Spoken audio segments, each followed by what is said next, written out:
Hey guys, here in a nutshell with me, Ina. In this episode, we will answer some questions posted sa ating comment section sa iba't ibang mga episodes. No? Ang ginagawa ko kasi guys, I read the comments. Pag meron ako nakitang tanong na, magandang pag-usapan, I screen grab them, set them aside, and try to compile them for episodes like this one. Okay? At syempre, thank you dahil nandito si Miss G, Miss Geraldine Vallarreal, to answer these questions for us. Meron lang po tayong tatlo na sasagutin dito sa episode na ito. Ayan.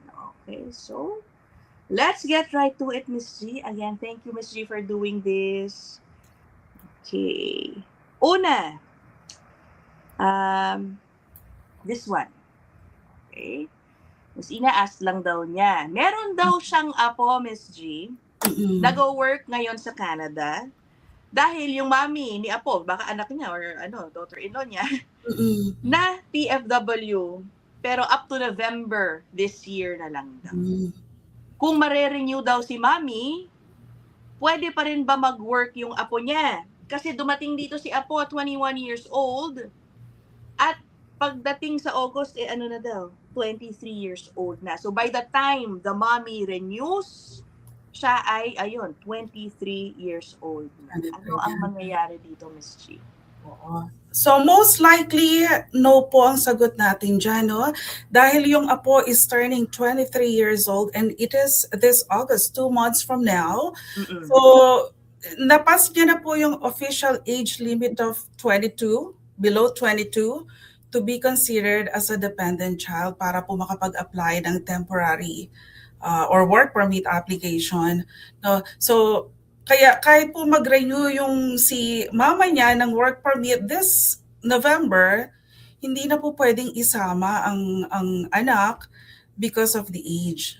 Kasi sabi nga po ng IRCC, yung rules nila is pag ganun po yung sitwasyon, magsasariling sikap na po yung anak to look for an employer and with the help of an LMIA, of course, para po makapag-secure ng kanyang status to work. Pero magbabago po yung sitwasyon niyan kung ang mom po ni anak is nakapag-apply po ng PR application. Oh, what do you mean? Sige, Miss G. How? What do you mean?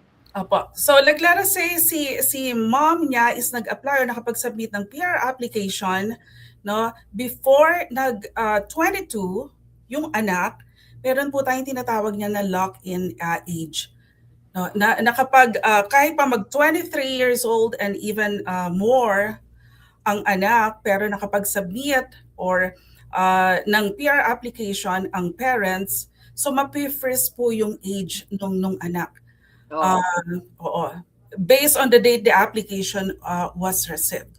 So, in that manner po, then it's possible na maka-apply ng work permit. Yun, okay. Kaya para lock-in, Miss Gino. Lock-in na rin yung edad na nakasubmit doon sa PR application. Yes. But okay, so let's assume na wala, no? Just in case, kung wala. Yung sinasabi mo, Miss G, na maghanap siya ng sariling employer.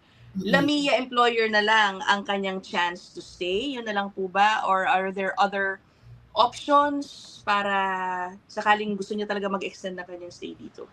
So number one is the LMIA, and of course, kung kaya ng budget for the study permit, no, that's also an option. And then the last one is to apply for a temporary residence or the visitor record. Visitor record. Okay. Pero syempre, no, yung sa ating commenter, kapag siya po ay naka-visitor record, wala pong authorization to work yan. Okay. Pwede lang niyang samahan si mami siguro dito, pero maghanap pa rin siya ng kanyang employer na pwede siyang bigyan ng lamia. Yeah. Yes. Okay. So, thank you. That's our first comment na ating sinagot. Pangalawa. Ay, ito na pala yun. Okay, ito. Mali yung napindot ko. Yan. Nakuha daw nila yung kanilang papers. I assume, Ms. G, this is PFW din. Nakuha raw nila papers nila. So, sa current work ni hubby. Pero itong si hubby, nakahanap ng better job with better pay. Kaso, hesitant pa raw kunin kasi natatakot siya na baka hindi raw niya pwedeng iwan Mm-mm. yung original company na tumulong sila magkaroon ng working papers here. Will there be any problem po ba kung iiwan niya yung employer na unang nagbigay sa kanila, nag-sponsor sa kanila for their work permits? Mm-mm. PS, hindi pa po siya umaalis nga kasi he needs to consult, baka rin nga magka-problem yung PR application naman nila in the future kung may change of employer. Is it going to be a problem, Ms. Jake? Okay. So, Miss Ina, parang ang tanong dyan is, can you change employers after a company or employer sponsors your PR applications? Mako-complicate ba nun ang PR application nung nagtatanong? So, it won't destroy it automatically, no, but he needs na pag-isipan talaga very carefully. So, first, yung work permit niya, naka-close work permit siya. Oo. Diba? So, legally, he cannot start working for the new company kung may offer man until they sponsor him. So, kailangan niya ng bagong LMIA para makapag-apply ng bagong work permit. Diba? So, that's the real danger zone, I would say. Kapag ang PR application is nakatay sa employer-driven application, PR application, so it is legally conditional na mag-work siya continuously with the original sponsor. So, kung magkukwit siya ngayon, the old manager, the old boss can withdraw their support and matitimbrehan niya ng IRCC or the province and more likely ika-cancel or of course i-refuse ang PR application. So, kung mabait naman yung employer, no, then they can ask if they are willing to take over yung PR sponsorship and update IRCC with a new job offer. Pero kung talagang close na sila niyan sa finish line, no, medyo matagal na sila nakapag-submit ng PR application, best advice ko dyan is to stay put na lang. Okay. And once you hold that PR card in your hand, you have the legal right to work for anyone and completely risk-free sa application niya for PR. Okay. Pero Ms. G, balikan ko lang parang wala pa siyang PR application eh. Look at the last sentence. Sabi niya, hindi pa po siya umaalis kasi he needs to consult din po if baka magka-problem yung PR naman in the future. Oo. Baka I don't know, no? Sige, let's assume naman the other situation na talagang naka-closed work permit lang siya, wala pa silang PR application anywhere. Pag ganon, pwede ba siya maglipat? Maglilipat lang talaga siya ng employer. I don't think there's any problem there, right? Then yun, pwede yun. Pero yun nga, kailangan niya ng another LMIA para makapag-apply siya ng panibagong work permit. Oo, siguro naman may LMIA din yan, I would assume, no, dun sa ating commenter, baka naman iwan nyo yung trabaho for a cash job or what, hindi po pwede yun, okay? Kailangan may LMIA siya at bagong work permit. If that's the case, Ms. G, kunyari, nagkaroon ng bagong work permit na nga, natuloy, so he can resign properly, no, dun sa original employer, and then eventually, pwede sila mag-apply ng PR with a second employer without issues, right? Yes, oo. And it's very important, bago kayo lumipat sa bagong employer, tanungin niyo yung bagong employer if they will be willing to support yung PR application nyo. No, because definitely you will need some documentation, especially if it's through the PNP. Kailangan nyo ng support ng inyong employer for documentation. So it's another question na kailangang makumbinsi or makuha nyo talaga from your employer's mouth that they will be supporting your PR pathway. Oo nga naman. Tama, Ms. G. Thanks for that reminder. Don't move. Kung sakali mga PR ang goal ninyo, masasayang lang din yung change of employer. Kahit pa mas mataas yung sweldo, no? Yun naman pala. Baka hesitant sila magbigay ng mga documents ninyo later on for your PR application. Yes. Okay. Last question for this episode. Okay. Tatagali ko nga itong title natin. Alright. PR na nako. Ito mukhang baka may delikado yung kababayan natin dito. PR na raw siya through conjugal partnership. Okay? Outland yung kanilang application. Pero ang katunayan, inside Canada daw. Inside Canada talaga siya. Oo. Misrepresentation po ba yun? 2 years na ako nagwo-worry kasi plano na raw niyang mag-file at mag-apply for citizenship. Okay, explain muna natin, Miss G, yung conjugal, ang difference niyan sa common law. Okay?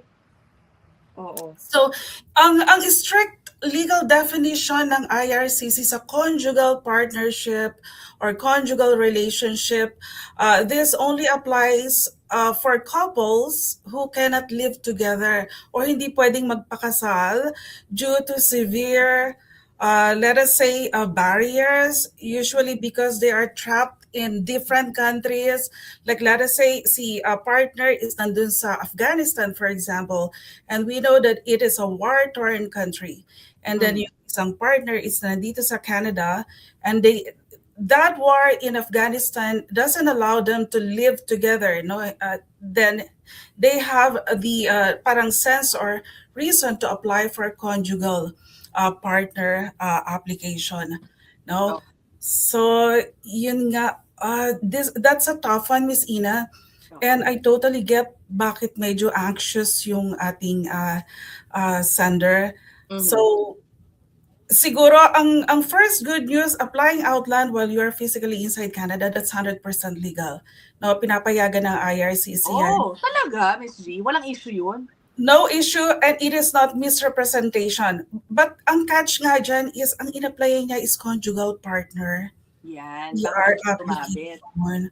So, kung nasa loob na siya ng Canada, di ba, and IRCC's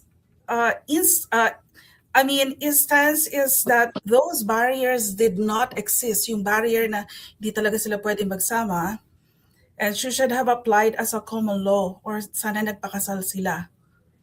Oo. Diba? Oo, medyo may butas dyan. May nakikita akong butas like from my own eye. Oo. There sa butas. Kaya siguro alam din ng ating letter sender na, di ba, medyo Parang natatakot. alam niya na may mali eh. Oo. Right. Okay. Before we proceed no dun sa aking next question. Guys, this is not legal advice. Lalo na dito sa ating mga nag-comment. Mag-consult pa rin kayo sa mga certified, authorized immigration practitioners to discuss your certain situations in more detail. Okay? Pero Miss G, ano tawag dito? Ay, by the way, guys, kasi yung conjugal usually, basically, this is for long-distance relationships. Yan ang ina-apply nila, mga LDR. Kasi nga, they're not living in the same address. Yan, yung same address na yan, Miss G. By any chance, baka naman sabihin, they were not living in the same house while here in Canada. Pasok ba yun? Ang pagkakaintindi ko, Miss Ina, dyan sa na parang nag-grant na sila ng PR, di ba? Parang nag-grant na ng PR. Nag-grant na, oo. Oo. But during, let's say, the application, they were not living in the same space. What do you think? Oo, but still, they apply for a conjugal relationship and they have been applied under the conjugal application, di ba? So we cannot say that okay, it's an error in the application. So yeah, if the original paperwork falsely claimed that she was living outside Canada, like let us say, just to fit. Oo nga pala, no? Oo, yung conjugal definition, that is misrepresentation. So that's why it matters now na bago siya mag-apply ng citizenship, kasi sabi niya mag-apply na siya ng citizenship, planning. So ang gagawin ng IRCC dyan is they will reopen your old file to double check how you got your PR. And if they catch a lie, they can revoke your PR. So ang strongest advice ko dyan before you touch the citizenship application, consult pa, sabi mga Miss Ina, mag-consult muna sa isang immigration lawyer or consultant na specifically magaling dyan sa mga kasong ganyan to audit exactly what was written on those PR applications. So don't guess on this one. Correct. Nako. O sige O sinabi na namin na mag-consult ka because again, I'm just reading your comment. We do not really know what you answered there, how you answered questions in your form. Mm-mm. Okay. But do you think there might be a way to remedy this situation, Miss G, to avoid a potential misrep? Oo, it really depends on how they, answer the question and how they put the Yeah. application forward.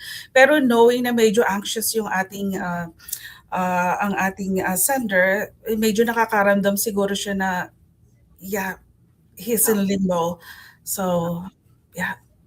Okay. O, ayan na. You've been warned. Please seek guidance from a professional certified immigration lawyer or immigration consultant. Tama si Miss G, no? Maghanap ka na, no, ang specialty, yung mga conjugal sponsorships, no? Mhm. Yes, yes. Okay. Miss G, thank you so much for answering these queries dito sa ating comment section. If meron din po kayo, put them down there in this episode or anywhere. Nakikita ko pa rin naman yan, ano? Wag lang yung sobrang lumang episode. As much as possible yung mga bago nating episodes. Diyan kayo mag-iwan ng mga tanong ninyo. For now, we will end this here. I'll see you guys in the next one. Thanks, Miss G. Bye, everybody.